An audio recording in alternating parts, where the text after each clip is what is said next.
finally, the season's here. Excited about getting kicked off and playing another opponent, someone besides ourselves. It's been a long camp, but a very good camp. We're very happy with camp and the progress we've made, and we'll find out. But you know, our camp for the most part has been relatively healthy for the most part, getting through camp as long as we have. Looking forward to an outstanding season. Hopefully our kids will play well and do the things we got to do, and we can stay healthy. They say knock on wood. But you know, starting this first week, before we got a great team we're playing, Alabama. Again, they have nothing but respect for Alabama. They've done a tremendous job with their program in the past, in the present, and in the future. I know they will.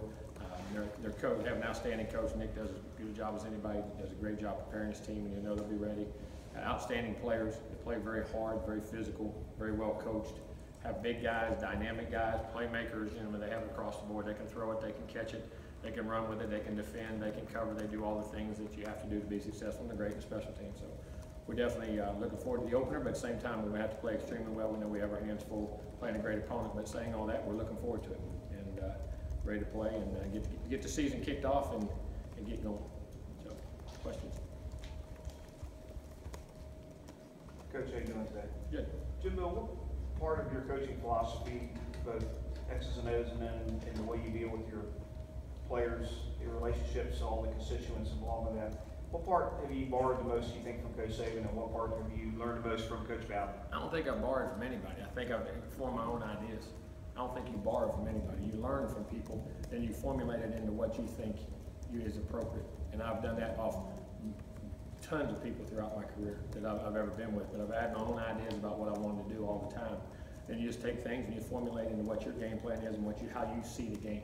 Now sometimes guys see it similar, and at times we saw it very similar in a lot of ways, philosophically, was how players are coached, how their sizes, their dimensions, the things you need to be successful and the things you have to be successful. But I've never really copied off anybody.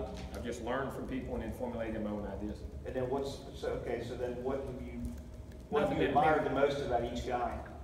I've answered that 500 times. I mean, I admire everything about both of them. They're both very successful. Both of them are great football minds. They're great people. They handle people very well as far as players, recruits, boosters, things like that. And you know, they're very unique in their own way. They're both very dynamic, and to say which one you've taken the most from or learned the most from, I don't think that's an answer. I mean, you learn from all of them, and I learned a lot from both of them.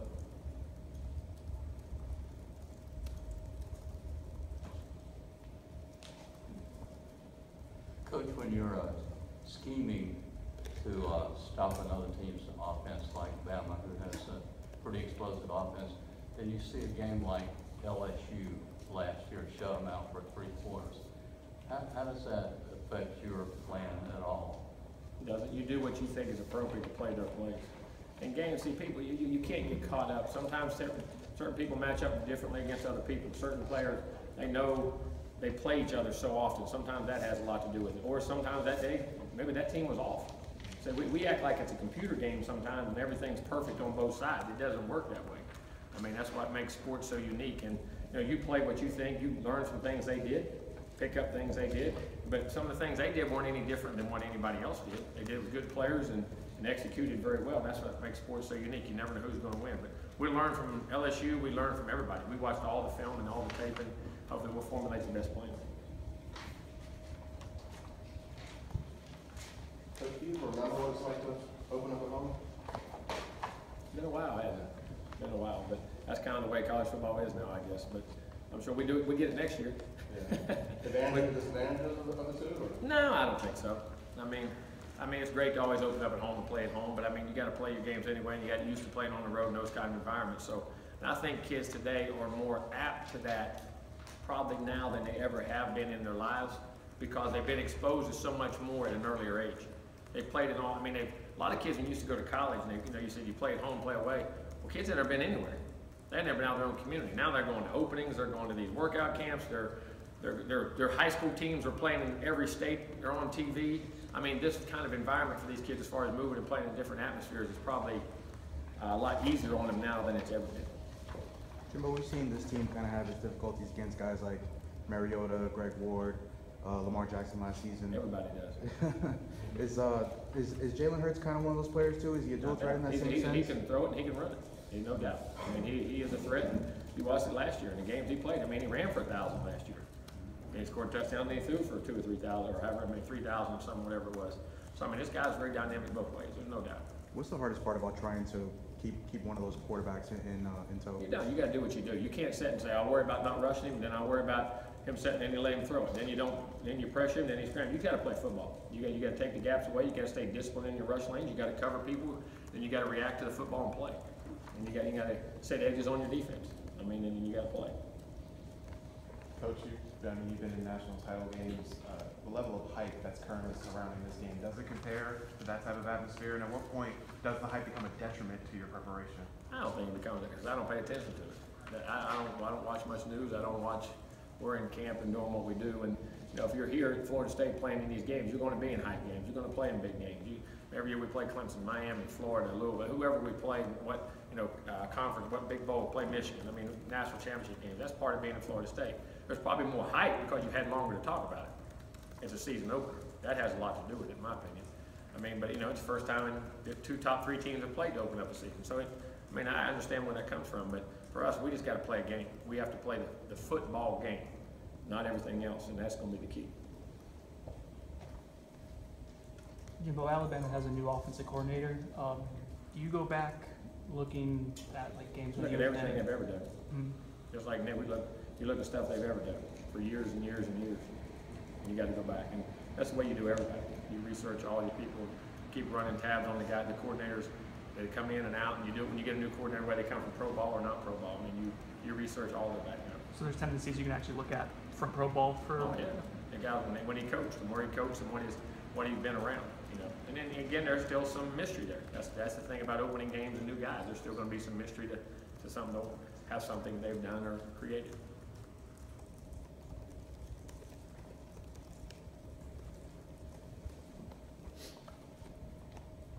Jim, there's obviously a couple of pretty talented quarterbacks, and they're veterans now, the two of them. But could this game, depending on the flow and what happens, could it easily be a game dominated by running backs on both sides? Well, I think you're going to have teams that are very well balanced. I mean, I think if both teams become one-dimensional, I think it's hard when you play good people. You have to keep great balance in what you do, and very easy. They're extremely talented running back, and we feel like we're talented running back. So that could happen. There's no doubt. Not a lot of teams are as physical as Alabama is up front on both lines. Just how physical are they when you go with them? Well, they're a lot like the great teams we play. The teams are up front. I mean, they have large size. They play a lot of two-gap stuff and move their guys inside and anchor them, let the backers scrape and run and do things, but then they can still create edge pressure. So, they're big, they're strong, they're physical. They play the game and on both sides. And, I think the way they're constructed, that's the way Nick likes to construct his team. And I think that's the comment he was making about in the preseason, that we're constructed like when he said the SEC team and everybody, but we try to construct ourselves in very similar ways. That we have big physical guys that can two-gap or one-gap and let backers flow, or up front you got to be able to block, and you still have to be got to run the football and be able to defend the run and all those areas. And but they are very physical and constructed that way.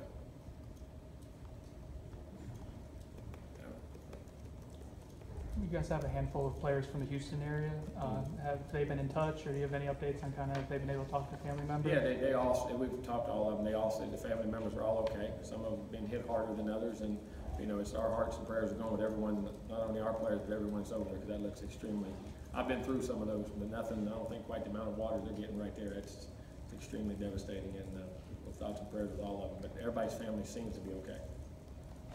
Jimbo, with the familiarity on the two coaching staffs, is there a danger to Coach Andrews used to say chasing ghosts? No doubt. No doubt. You got to control what you can control, and that's what you do and how you do it. And you'll know things, but at the same time, those have been many years ago. But there's always when you play somebody so many years in a row, you tend to do that. You know what I'm saying? When coaches stay in conferences, they let coaches stay around now. they stay around. We want everybody's changing them so much. But when you play somebody 6, 8, 9, 10 times, you start to do those types of things. You gotta remember their personalities, but at the end of the day, you got to do what your players do and what they do well, and you got to be very careful of that. That's a great point, Howard. Because then you get to doing all kind of things and you do nothing. You know what I mean? You got to be very careful of that. Great point. I know we asked you the last time you talked to Nick. You said it was during the draft. Have you guys talked any this summer? No, we didn't. My summer was strung out, and they're so short now. Summers have become so short, and our family and the vacations and things we're doing, we haven't though. Not even like a text message, anything? No. Well, I'm not a big social media guy now. I'm only texting when I have to, and I'll text I get to players and stuff like that, or recruits, but I'm not a big text guy. Do you think you guys will talk anytime before the game, or just? Yeah, we'll go right there on the field probably. Or if we see each other on it, if we have to do any things together, I don't know, we may bump into each other somewhere on the set of ESPN or something. I mean, listen, I'm great, I'm nice. Like he is, when it's time to keep score, we'll go keep score. Till then, we'll be nice. Jimbo, how are you guys doing health-wise going into game week? Feel pretty good. I mean, for the most part in this camp, we're relatively healthy for the most part. Got a few nicks and knacks, but I mean, and the two guys we lost for a season, and and DJ who's out for a little while. But other than that, we're relatively healthy. Will Matthew be back this week? He should be practicing today. I don't know. We'll see. He should be practicing today. Jimbo, Coach Trickett said the first time you signed Nick, he was a quarterback in high school in West Virginia. Just when's the first time you met Nick, or how far do you guys go back? We met the first time when we interviewed for the job. I knew of him because we used to drive through Monongah to get to my grandfather's house. So he lived down. My father and them grew up right down there by them, and they had won 2 or 3 state football titles. And Nick was a quarterback, and they got him Kerry Marbury and a bunch of guys who played at West Virginia for Coach Bowden, who was an high school All-American. I can't remember, they had 2 or 3 of them. They had a phenomenal high school team. I mean, they were football, basketball, and baseball. They had a bunch of high school All-Americans that went to West Virginia, and the little coal mine town did very well. And so I know of that team and heard of them before and done all that. But the first time I ever met him was when we interviewed for the job. I knew of and heard of him, what he'd been doing. Jimbo, if Matthew is back this week, did you guys expect, does the layoff hurt him, or the fact that he's a senior? No, he's played, and he'll be in condition. He's ran, I'm sure, on his own and did things like that. But we'll see. We'll see. Hey, Coach, speaking of kind of players coming. Welcome back, buddy. Yeah, I'm glad to do that. Speaking of players. I missed the dress. He's out. See, you guys got to take some notes off him. Speaking of players kind of coming back, they're, the fact that this is going to be his first game in so long, what are you expecting the feeling like him, feeling for What I him? want him to do is play the game. Don't get my first game back, which I think he has done it in camp very well in our scrimmages, and not get caught up in wanting to do too much or anything like that, which I know he'll keep poised. I'm sure he'll be very excited at the beginning of the game. But I think just go play the game. Don't try to live up to no expectations. Control what you can control and play. Because here's what I always remind those guys. Why did you get those expectations? Because you just played. That's why you got those expectations. It wasn't nothing you got to go do extraordinary now. Just go be Derwin and play the game and play within the concept of the scheme and play your tail off and hustle and do all the things you need to do.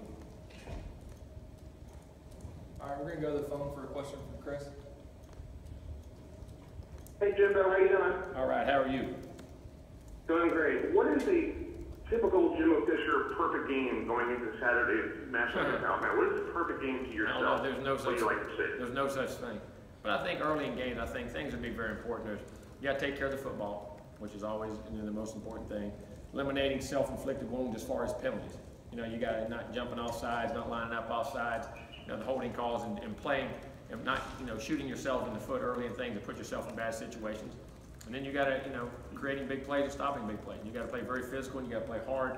And you got to relax and play. Do the assignments, set the edges on the defense, play physical inside, all the things you got to do. But the big thing to me is penalties, turnovers, and those key areas right there, and the blown assignments. And then also, you don't think about this much, substitution.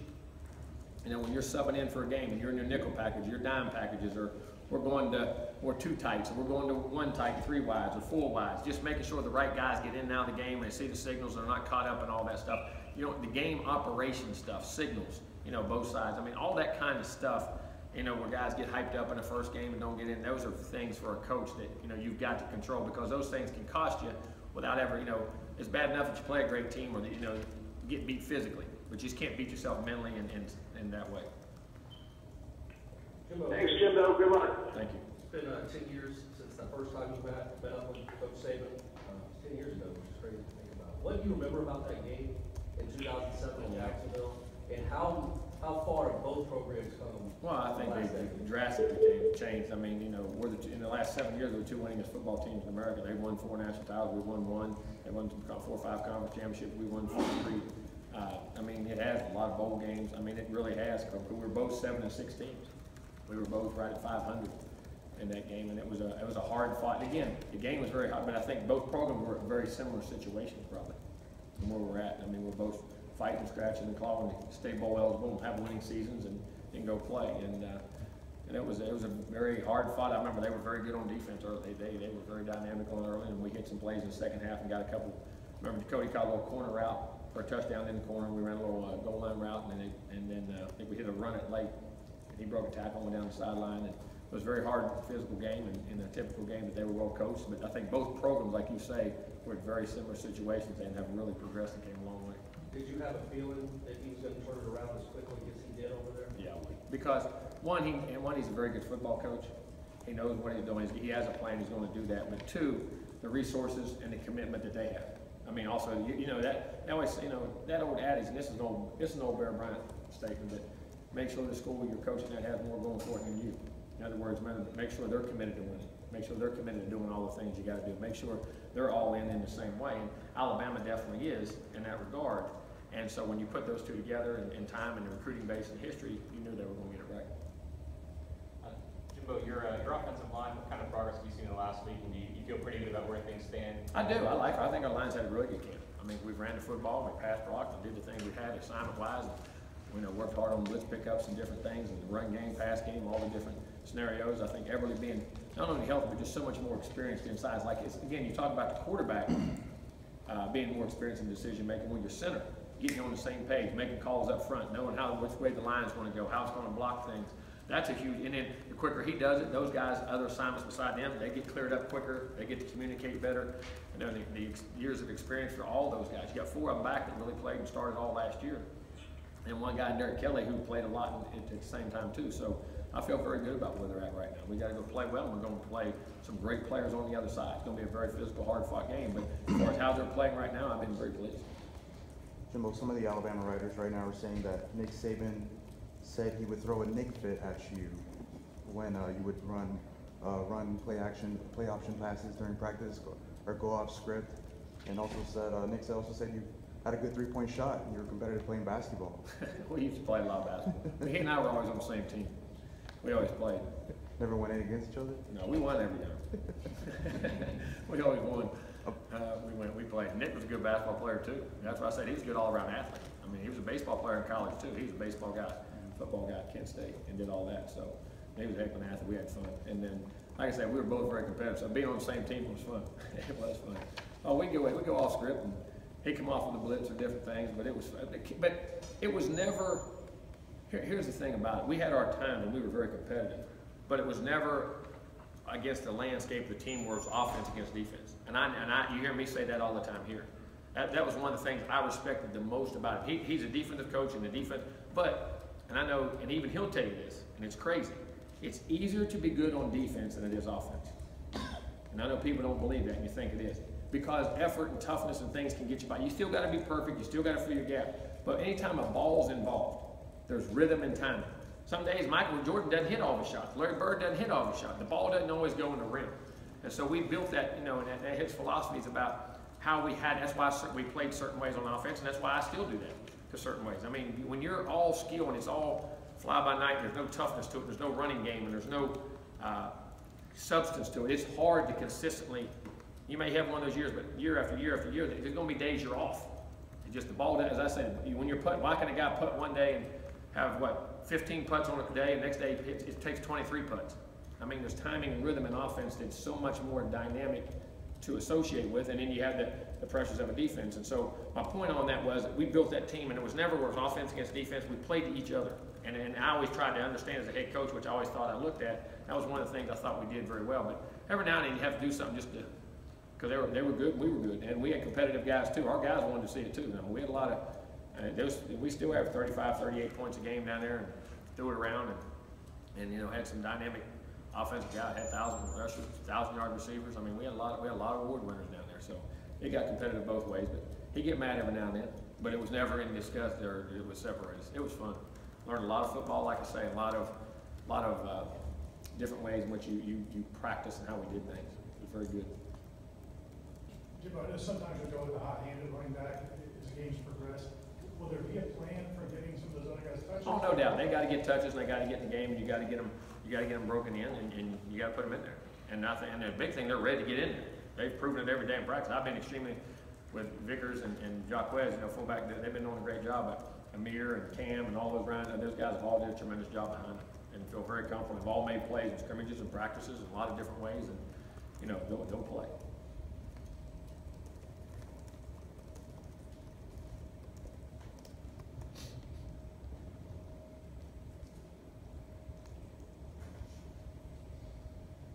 Coach, with Trey Marshall out for the first half, is there a plan to start AJ Westbrook, or do you have other? Well, it just depends on what package we're in. He'll be in there playing probably most likely, whether it's nickel or dime or safety or whatever we do, depending on how they start or how we start. But we got quite a few safeties we can put in there, but AJ will definitely most likely be in there, yes.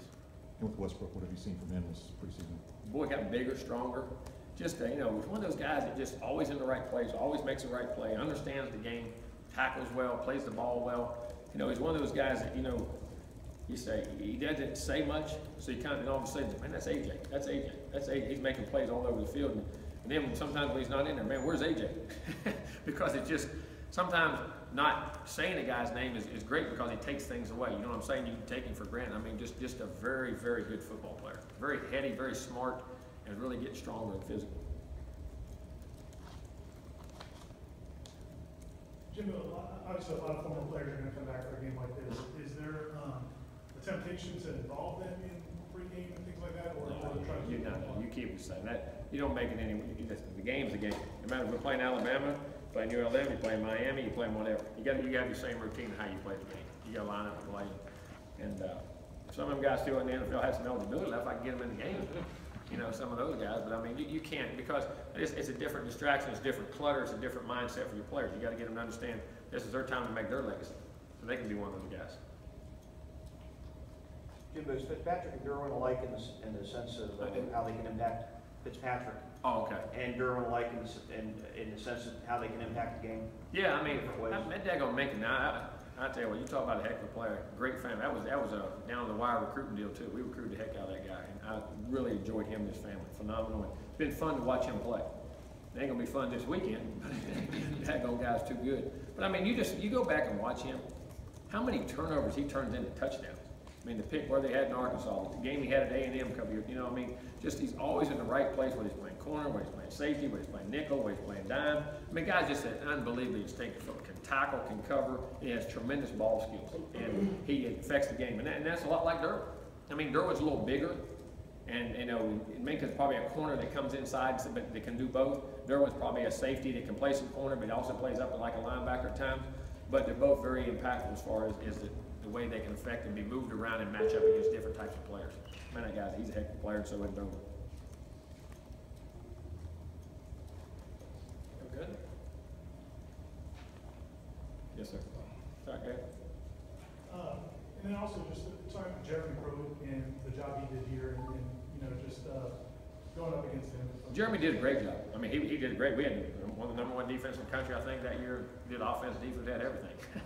But he did a great job. He used those guys, and we got Rush, and we played each other very well. Was very, very well rounded. Understands the front, understands the back end, communicates with players. Very hard worker, very dedicated. Watches hours and hours of film, studies the game, works at the game. He's going to be in this game a lot. He's already proven what kind of football coach he is, and he'll be a head coach here probably pretty soon, and do very well. But Jeremy did a tremendous job here, and going against him, you're going to have to dot I's and cross T's. He knows how to play everything, and he'll have a plan for everything, and it's going to be very competitive. And with him and Nick, they're scheming together, it's going to be extremely tough.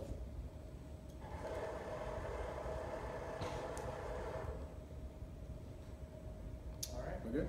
Thank you, guys. Thanks, good.